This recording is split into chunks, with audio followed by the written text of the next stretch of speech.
Good morning. आज का जो मेरा टॉपिक है ये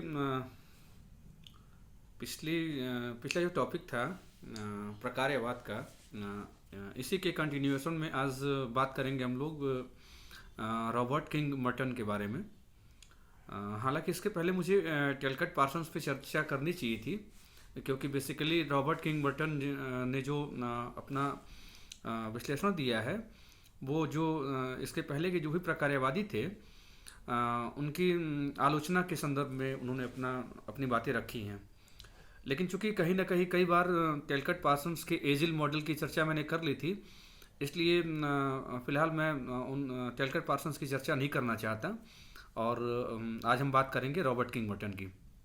देखें, रॉबर्ट किंग मर्टन का बेसिकली जो योगदान है प्रकार्यवाद के संदर्भ में वो दो प्रकार से है, और उसमें दो प्रकार में जो पहला प्रकार है उसका उस पर हम बात करेंगे। दो प्रकार कौन कौन से हैं उनके योगदान के। देखिए, पहला ही उनका जो योगदान है वो ये है कि उन्होंने जो पहले के प्रकार्यवादी सिद्धांत थे उसमें तीन प्रस्थापनाओं की पहचान की और उसका गहन विश्लेषण करते हुए उस पर आलोचना अपनी प्रस्तुत की है। और सेकंड जो उनका कंट्रीब्यूशन है वो ये है कि उन्होंने प्रकार्यवाद के लिए जो है एक पैराडाइम पेश किया। तो पैराडाइम पे तो चर्चा नहीं करेंगे हम लोग जो पहला पक्ष है इसके बारे में बात करेंगे, और वो ये है कि मर्टन ने अपने से पूर्व जो सिद्धांतकार थे उनके संदर्भ में क्या आलोचनाएं प्रस्तुत की थी। देखें, जैसा कि मैंने आपको बताया अभी, मर्टन ने जो पूर्व के प्रकार्यवादी थे उनके द्वारा दिए गए सिद्धांतों में से तीन प्रस्थापनाओं की पहचान की है, थ्री पोस्टुलेट्स की पहचान की है और उसका गहन विश्लेषण किया। पहला जो पोस्टुलेट है ये है फंक्शनल यूनिटी का पोस्टुलेट, ठीक है, प्रकार्यात्मक एकता संबंधी प्रस्थापना। अब देखिए, प्रकार्यात्मक एकता संबंधी प्रस्थापना के संदर्भ में इनके पूर्व के प्रकार्यवादियों के क्या विचार थे।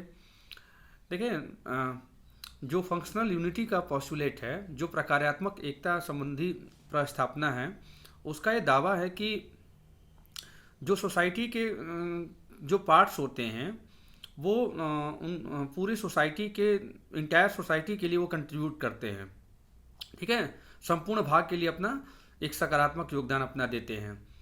आप या फिर यूँ कहें कि जो कोई भी समाज की इकाई होती है ये समग्र को बनाए रखने के लिए, उसके एकीकरण के लिए बहुत सहायता प्रस्तुत करती है, ठीक है, बहुत सहायक है, इसके लिए अनिवार्य है।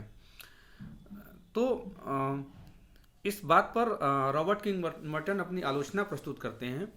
उनका कहना है कि ये बात जो ट्रेडिशनल सोसाइटीज़ हैं, जो परंपरागत समाज हैं, उनके बारे में तो सही है बिल्कुल, ठीक है, लेकिन जो वर्तमान में जो मॉडर्न सोसाइटी हैं, जो हाईली डिफ्रेंशिएटेड सोसाइटी हैं, जहाँ पे असमानता का स्तर बड़ा तीव्र है, विभेदीकरण की प्रक्रिया बड़ी तीव्र है, असमान समाज है, जटिल समाज है, वहाँ के संदर्भ में ये पोस्टुलेट काम करता हुआ दिखाई नहीं देता, ठीक है।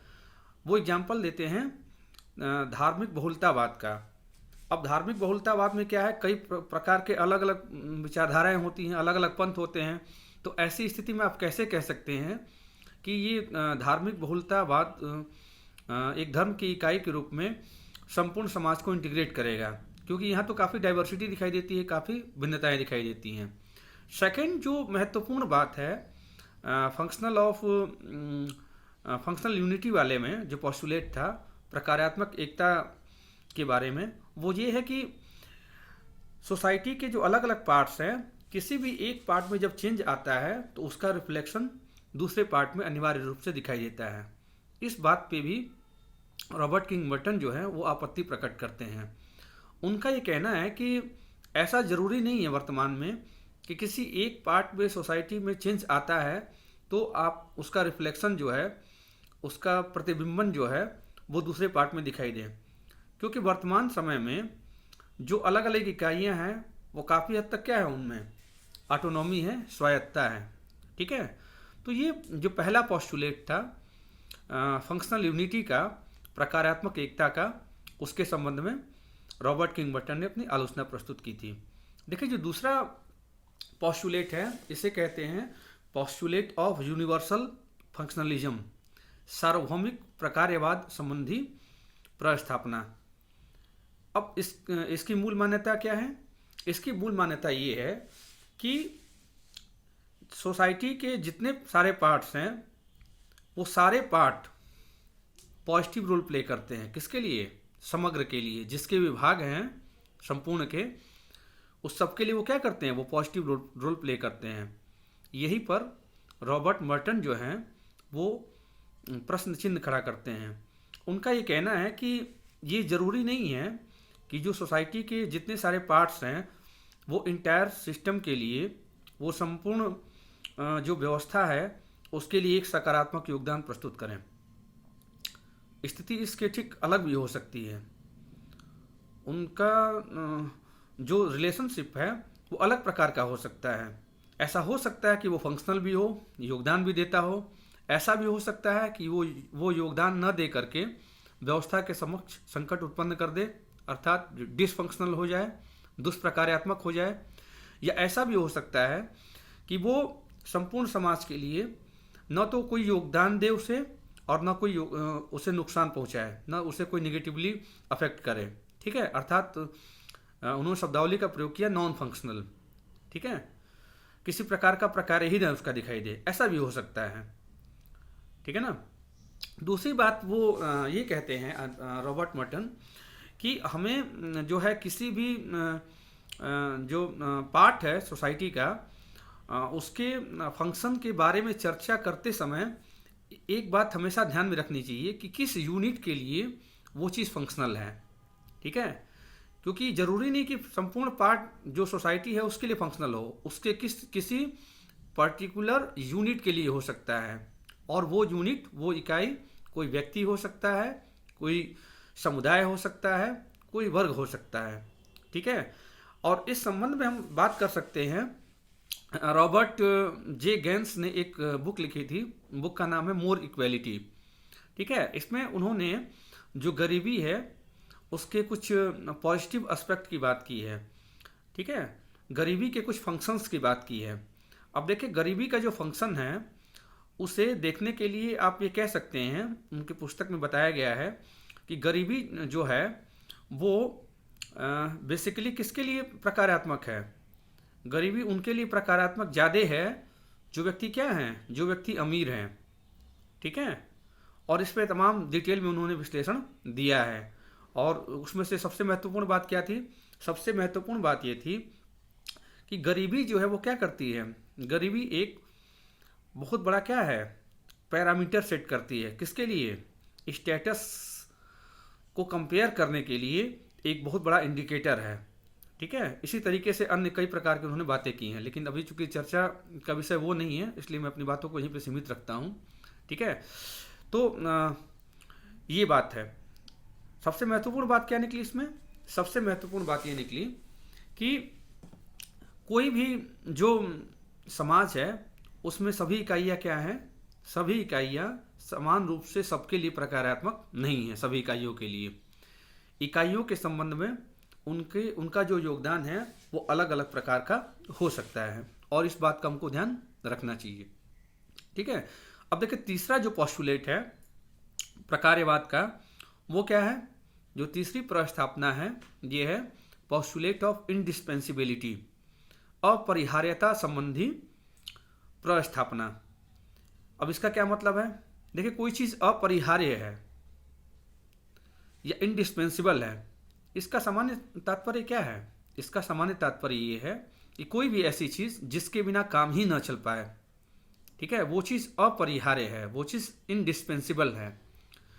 तो जितने प्रकार्यवादी थे रॉबर्ट मर्टन के पहले, उन्होंने ऐसा बताया कि सोसाइटी के सर्वाइवल के लिए ये बहुत ज़रूरी है कि कुछ संस्थाएं ऐसी हैं, इकाइयां ऐसी हैं जो कि समाज की पूर्व आवश्यकताओं की पूर्ति करती हैं। ठीक है, और उसका कोई अल्टरनेट नहीं है, उसका कोई विकल्प नहीं है। यहीं पर रॉबर्ट मर्टन अपनी आलोचना प्रस्तुत करते हैं। उनका कहना है कि नहीं, कोई एक ही इकाई, एक ही संस्था के द्वारा प्रकार्यात्मक पूर्व आवश्यकताओं की पूर्ति का काम किया जाएगा, ये जरूरी नहीं है, क्योंकि वहाँ पे क्या है, कुछ प्रकार्यात्मक विकल्प मौजूद हैं, कुछ फंक्शनल क्या है वहाँ पे, कुछ अल्टरनेटिव्स होते हैं, ठीक है, कुछ फंक्शनल इक्विवेलेंट्स होते हैं, अर्थात कुछ ऐसी संस्थाएं होती हैं जो कि उन्हीं कार्यों को उसी रूप में कर सकती हैं। तो आप ऐसी स्थिति में ये नहीं कह सकते कि एक संस्था का होना बहुत ज़रूरी है जो एक विशेष प्रकार का कार्य करे, बल्कि मर्टन का ये कहना है कि संस्थाएं एक से अधिक हो सकती हैं, इकाइयाँ एक से अधिक हो सकती हैं जिनके द्वारा एक ही प्रकार का कार्य किया जा सकता है। ठीक है, उन्होंने बड़ा अच्छा एग्जाम्पल दिया है। उन्होंने एग्जाम्पल ये दिया है कि ऐसी पूरी संभावना है कि जो साम्यवाद है, जो कम्युनिज्म है, वो रिलीजन के द्वारा जो फंक्शन प्ले किया जाता था, धर्म के द्वारा जो प्रकारात्मक योगदान था, वो सारा काम साम्यवाद कर ले। या सामान्य शब्दों में ऐसा आप कह सकते हैं कि कम्युनिज्म जो है वो धर्म का स्थान ले पाने में सक्षम है। ठीक है, तो ये बेसिकली हम लोगों ने 3 चीज़ों पर चर्चा करी, 3 पोस्टुलेट के बारे में बात की हम लोगों ने, और इन तीनों पोस्टुलेट के बारे में रॉबर्ट मर्टन के द्वारा क्या आलोचना प्रस्तुत की गई थी, इसके बारे में आज बात हुई। मैं फिर से रिवाइज करा दूँ आपको। जो पहला पोस्टुलेट था, जो पहली प्रस्थापना थी, वो क्या थी? पोस्टुलेट ऑफ फंक्शनल यूनिटी, प्रकार्यात्मक एकता संबंधी प्रस्थापना। दूसरी प्रस्थापना क्या थी? सार्वभौमिक प्रकार्यवाद संबंधी प्रस्थापना, पोस्टुलेट ऑफ यूनिवर्सल फंक्शनलिज्म। और तीसरी प्रस्थापना क्या थी? तीसरी प्रस्थापना थी अपरिहार्यता संबंधी प्रस्थापना। ठीक है, इंडिस्पेंसिबिलिटी की बात थी तीसरे वाले में। ठीक, तो आज के लिए इतना ही। Thank you.